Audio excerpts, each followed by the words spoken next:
Alright, this is going to be a little quick update on the American Marc engine generator that I posted a while ago. You can see the generator's gone.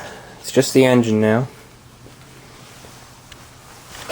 Now, when I bought the generator, the unit, I had intentions of keeping it whole, getting the engine running and getting the generator operating again.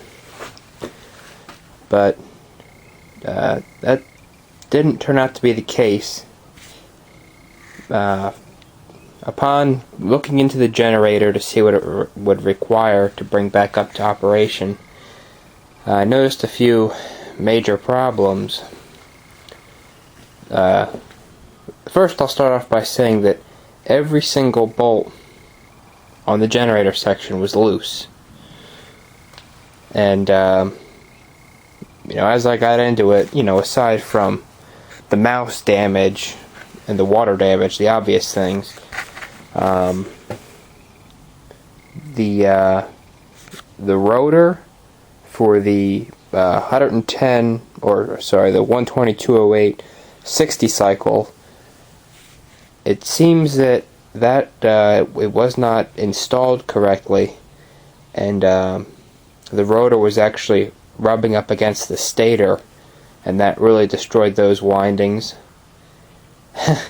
And a similar thing also happened on the 400 cycle, between the 400 cycle rotor and stator, which was the primary one, which sat up front here, which sat directly on that shaft.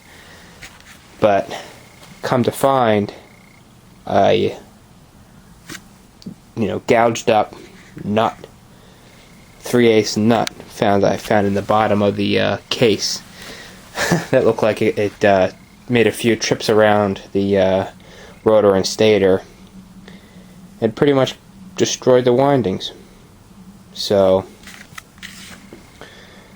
they were pretty much unrepairable, unfortunately.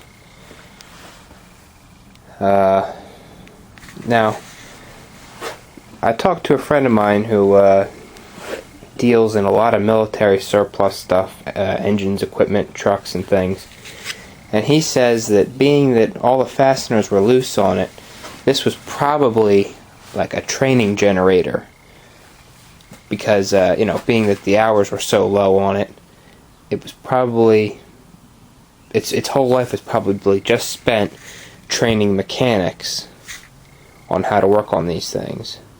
So who knows how many times this thing could have been taken apart and put back together, and taken apart and put back together. So that's where we're at with that. I saved everything I could from the controls systems. There's a few huge rectifier diodes I saved, and the heat sinks. I saved the voltage regulator assembly for the 400 Hz and the 60 Hz. All kinds of components, contactors, buses, variable resistors. You can see there's a few there. I'm going to pull those off. These extendable fuse blocks. Each one's individual, but you can link them all together. Really nice. But unfortunately, I did end up sending the rotor and the stator, both the 400 cycle and the 60 cycle, to the scrapyard. Now, I did that very reluctantly, even though they were destroyed, just because they were just great bits of American engineering. But it was very unfortunate. And to start talking about the engine again, I fixed the cylinder. If you guys remember, I had that chip out of it, welded that back up, ground it all down. New rings. What else? I had it all apart down to pulled the pistons out, of course, and the rods, and washed everything out.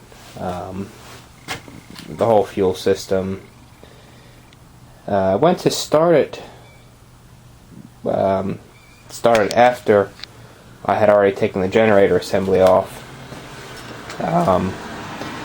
and ran into a problem which I did not anticipate. When I go to crank this engine, I'm not sure if this flywheel is not heavy enough, and it was designed to operate with the generator as a flywheel, but it kicked back and broke my starter bracket. You can see I welded it there. Then I tried to start it again. It broke again, right there and there. This is just part of the air shield here. So it broke twice.